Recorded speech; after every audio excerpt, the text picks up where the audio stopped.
We never had any global elections, but we do have large geopolitical issues. And then the question is, what is the role of China, Russia, the United States? Europe can be strong. Europe can be a large party in those international powers. And we even have a European party, or a party in the Netherlands, that is also active at the European level and even has participated in the European elections. But now we are running forward towards the elections for the municipality, for the city councils here in Eindhoven. Jacco Rubenkamp, the local party leader, the fractieleider we say in Dutch, yes, for Volt. Yes. And I know Volt as a party very active in promoting Europe. Yeah, definitely. You'd rather be elected for Brussels? Well, although I think that would be a really fun challenge, I think my place is here in Eindhoven. I was born and raised here, and I love this city to bits, and there's no place I'd rather be. And then immediately the question is, if the view is so much on strengthening Europe, making sure that as a whole, as a continent, we can be strong, do you translate that to an Eindhoven program, or do you think of your own program and then see what the local challenges are in Eindhoven? I think it's a bit of both. One part is, of course, we have the slogan saying, think European, act local. That's one thing we're doing right now. Not think global, think European. Yes, I think it should because be that's the way I know global, it, yeah. But that's our slogan, and that means that we look at what is most pressing here, but we also think, what do our colleagues, for instance, in Germany or in Italy, where we also have council members, what experience do they have? What best practices do they have? And how can we, well, just copy from them and see what fits here in the local context. Yeah. And are those, let's say, extensions towards Europe the main driving theme? Because I also see in your program really local challenges for Eindhoven. Yeah, definitely. So I think most of what we do is the acting locally, because we can think as big as we want, but right now we're in the municipal elections, so we should keep it not small, but at least within our boundaries. And so I would never go one side completely or the other side, but it's a trick to find that balance. In our election program, for instance, we want to get rid of advertisement in the public space. Yeah. That's something Grenoble in France has also done. No advertisement. Yes. Not just no advertisements on smoking or on drinking alcohol. Yeah. No advertisements at all. At all. Yeah. Sounds like the old Russian style. Or? No. Well, no advertisement at all is maybe one step too far, but local advertisements, for instance, is all okay, or on your own building if you're a shopkeeper, for instance. But the idea behind it is that public space should be public, and the more you litter them with all sorts of annoyances, let's say, that they distract and they do not add to the public experience. They subtract from it. And we've seen that this works in Grenoble. The local spaces become much prettier, much nicer to be in. Yeah. And we thought, well, if it works there, why not here? Which is quite different from what I hear from the other parties. They may focus on having more trees in the city. We want that too, definitely. Yeah. Sorry to interrupt you, but for this campaign, we've got three main points, and that is affordable living, affordable housing, clean air, and strong neighborhoods. And strong neighborhoods is mostly pinpointed towards the social cohesion in neighborhoods. And I can tell you the whole program, but I'll let you ask the questions. Yeah. Well, definitely like to hear all about the entire program. Now, the topic about a livable city and let's say the social challenges here in Eindhoven, I see that as a recurring topic. So it would be easy to form a coalition with the other parties, or are there really differences with the other parties? There definitely are differences, although more often than not they are in the nuance between our party standpoints. I do believe that there are some parties that are so far away from us that we can't do anything with them really. So that's Forum for Democratie, which is a far right party in the Netherlands and also in Eindhoven, of course. But because we're a centre-left party, it's quite easy for us to be the bridge towards both the more left and the further right. Yeah. And do I recognize here also the extension towards a European policy? The Brussels agenda is very much about the strength of Europe with all the geopolitical powers, and then the challenge of earning the money to make Eindhoven a livable city would be top on the agenda. If I read the report Wenning, for instance, which could be a bit of a wake-up call on don't take for granted the prosperity that we have. I think when we're talking about not taking it for granted, I was born and raised here. I was born in 1998, just as Philips had left Eindhoven, and when DAF, the truck company, was near extinction. Let's put it like that. And at that point, we really saw what happens when you've got 2 or 3 big players in a city and they leave for whatever reason. The city crumbles to dust, and there's lots of people, but not a lot of jobs. And that's something we definitely want to make sure it never happens again.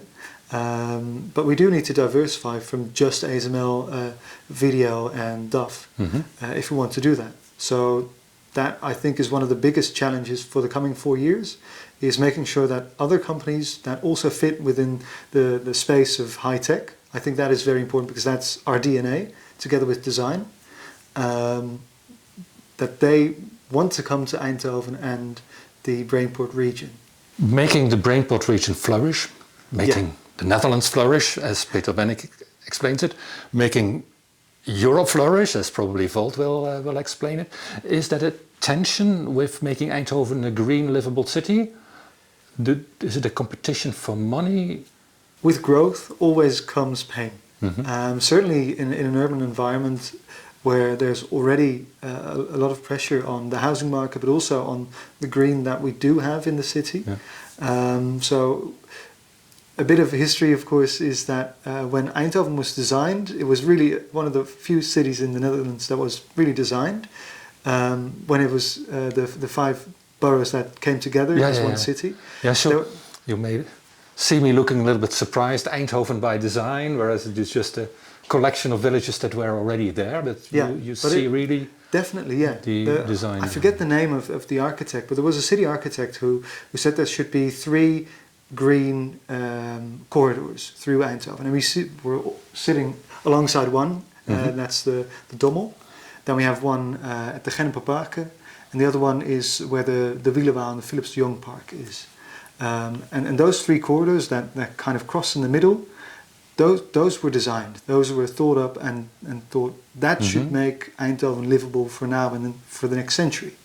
And he was right. That's one of the main things that keeps our city nice to live in. And I think if you just want to grow, you also need more houses.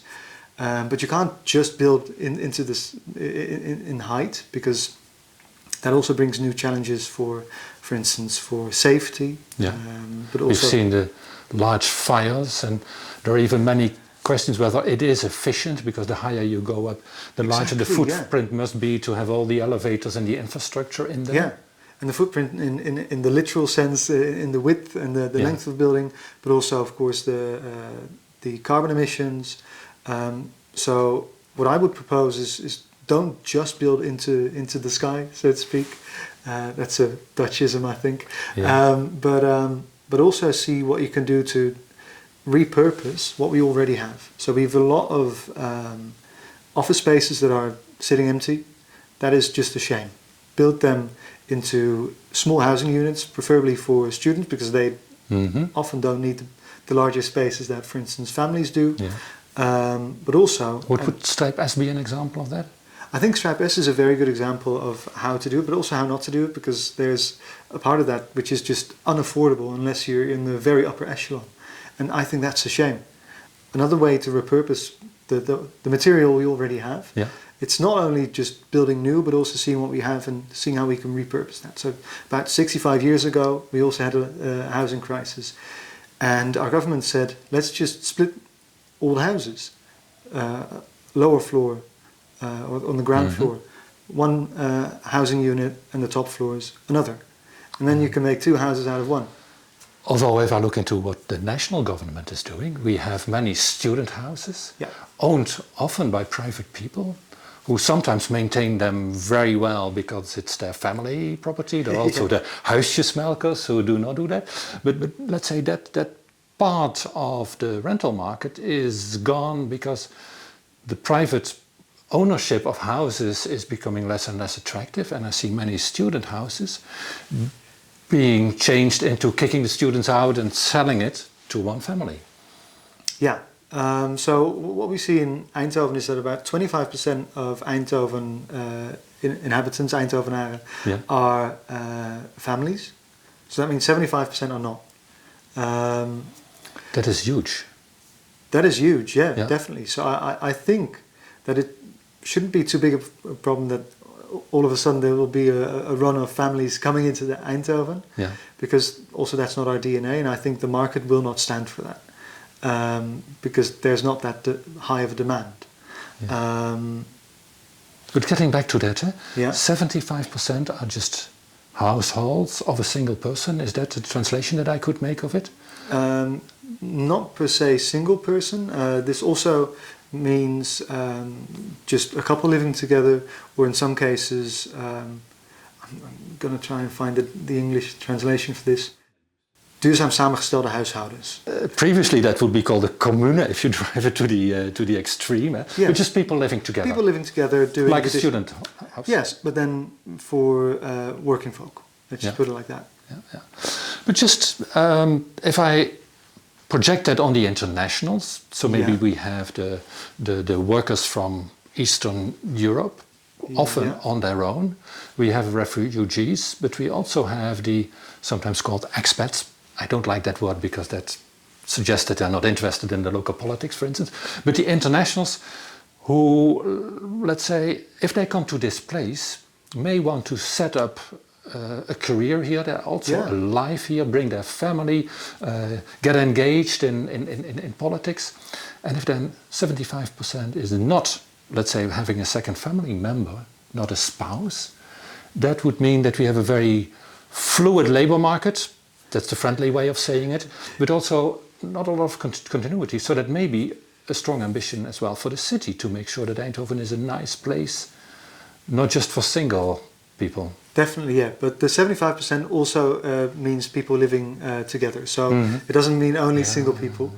So family really means one or more people with children. I heard a bit of a mild criticism on the huge towers, where our mayor said, it makes me happy to see all the plans, but you also say, well, maybe we should be careful with just making high-rise buildings right in the city centre. Well, yes and no. It's not that I'm very critical of them, but I do think they have, as well as their upsides, they have definitely their downsides as well. One of them being, what we often see in high-rise buildings is there's low sense of community. Even though you live among a lot of people, you don't live with a lot of people. And so you have all these lives running past each other instead of seeing that they are also part of one community, which is Eindhoven or the Netherlands, or even smaller than that too. So that's one thing that directly impacts safety or the experience of safety, because the less you feel community, the more you experience a feeling of unsafety, statistically speaking anyways. And those things really mean something for what happens within our society, how our society is shaped. So high-rise is one of the answers towards the housing crisis. But you don't just want a house to live in, you want a home. And a home consists of community in a broader sense. In a city, yeah. Sounds a little bit theoretical. So then the question is, the city council has voted on many of these plans. Yes. So then, with all these subtle thoughts, what did Volt do? What was the opposition there? Did you manage that to bring that in a certain direction? Well, yes and no. I mean, we're in the opposition, so we can't just say this is what's going to happen and then it happens. But what we have definitely worked towards is that when you build high-rises or any sort of city planning, when you do any sort of city planning, that you also look at the and everything that comes together with it. We call it the barcode because one barcode might be for one product, but all those different lines need to be there for it to be that one product for the computer. Mm-hmm. And that's one way to look at a city as well, where every line means something. For instance, the amount of general practitioners, a cultural a meeting center I guess also the infrastructure, the mobility aspects, all those spaces different with trees, places to just relax. And all those different things make a sort of barcode with all these lines that you can kind of stretch, where you say 3% this, 10% that. And for Eindhoven Voltsees, when we talk about green, we'd like to see the 330-300 rule, where it's never more than 300 meters walk to a small park, where you've always got or maybe I should go from 300 to 30 first, where from a top-down view you've got 30% covered by trees, so the tree crowns, so to speak, and then 3 means the amount of trees that should, from looking outside, should always be viewable. Yeah, it's interesting that you talk about the footprint, the area that the leaves cover, and not just count the trees. Yeah. I know from other cities that the city was very proud on having more trees, but when you calculate the leaf surface, it really decreased because of cutting the old trees with a lot of leaf, producing a lot of oxygen, cooling down the city a lot. Yeah. And then having these, let's say, fresh, yet to start trees. Yeah, the figures that matter, because one thing that I've learned from being in the city council now for almost 4 years is that when there's a new grand project for, let's say, some houses in a street, there's that one old tree that's kind of in the way, we don't want to build around it, so let's just chop it and we'll... there will be another tree. Yeah, there will be we'll compensate for it, but you cannot compensate for something that's been growing there for 100 years. It's a small ecosystem of its own, and you need to respect that and see its impact on the local biodiversity. So you can't just say, we'll chop it down, we'll put two down somewhere else. A tree is a tree. Yeah. So I think you need to look at that a little bit more holistically. Yeah. Looking into the program of Volt, I see many of these aspects, but I also see an interesting story about an alderman looking into the digital infrastructure. Yes. My feeling always is that the professional expertise in governmental organizations, in our tax system, for instance, in national security, that many of that has been outsourced rather than that the competence is inside the organization. Is it then wise to make that a political function? I think as soon as the government isn't functioning as it should, it's the political side of the government that should take action. Yeah. Because it's my job as a councillor, as an elected official, to check, to do the checks and balances. Is what we're doing the right thing, and are we doing the things right? And if we're not doing the things right, we need to take action, and that is where city councillors have some power. So in that sense, I think right now we are outsourcing way too much of our digital infrastructure. Not only in the sense of expertise, but also in using software from overseas, from America, which is becoming increasingly an increasingly bad idea, I'd say. Become increasingly dependent on the US mainly. Yeah. And so I do think that there is a political force behind that. There should be a political force behind that sees the bigger picture and is not only working towards policy, but also towards a vision of our own data autonomy. Because right now, the city, the municipality of Eindhoven has very little autonomy over our own data. It's a quite broad spectrum of activities where Volt is active in the Eindhoven municipality. Definitely. With a link towards Brussels, looking into the geopolitical powers as well. Yeah. Jacco Rubenkamp, the fractieleider of Volt. Is that a summary of your program, or would there be key messages? I think for the people viewing this, I can imagine them being a lot of internationals, otherwise we wouldn't be speaking in English. So one of our other projects that I think is really cool which I'm very, very excited about, is something you mentioned earlier, just in passing, that a lot of international people in Eindhoven, they want to feel some sort of attachment to politics, to become politically active in whatever way, shape or form, or at least active in their communities. And what I see, or what Volt sees, is that often doesn't really work out the way they want to, and also not the way that I, as a city councillor, would like to see. So one thing we're proposing is to make a sort of internationals council, which is an advisory body to the city council. So we're actively engaging them and also listening to them on a sort of formal level on particular topics. Then I like to be devil's advocate. Yeah. Is that sitting in the second row? I think at its worst, yes, but at its best, no. That's not the way I'd like to see it, but what we have right now is not sitting on any row at all. Yeah, although there are many internationals and only 10-15% really vote. Yeah. Because they're not aware of the whole process. Definitely, yeah. And also a lot of people from outside the EU don't even know they can vote, but if you've lived here for more than 5 years, you are able to vote in the municipal elections. Yeah. If you're from the EU, you are able, after 3 months of living here, or 6, I believe. That depends on the different rules and the different ways of coming into the country, I guess. I can imagine but if you're registered as an inhabitant of Eindhoven, then it does count. And then you can vote. Definitely. March the 18th for the municipality council. Yeah. And also probably later on, if you're a Dutch citizen, for the other elections. Jacco, Rubenkamp, thank you very much for giving an overview of the position of Volt. I'm very glad to have been here. Thank you for the invitation, and I thought it was a wonderful conversation. Thank you.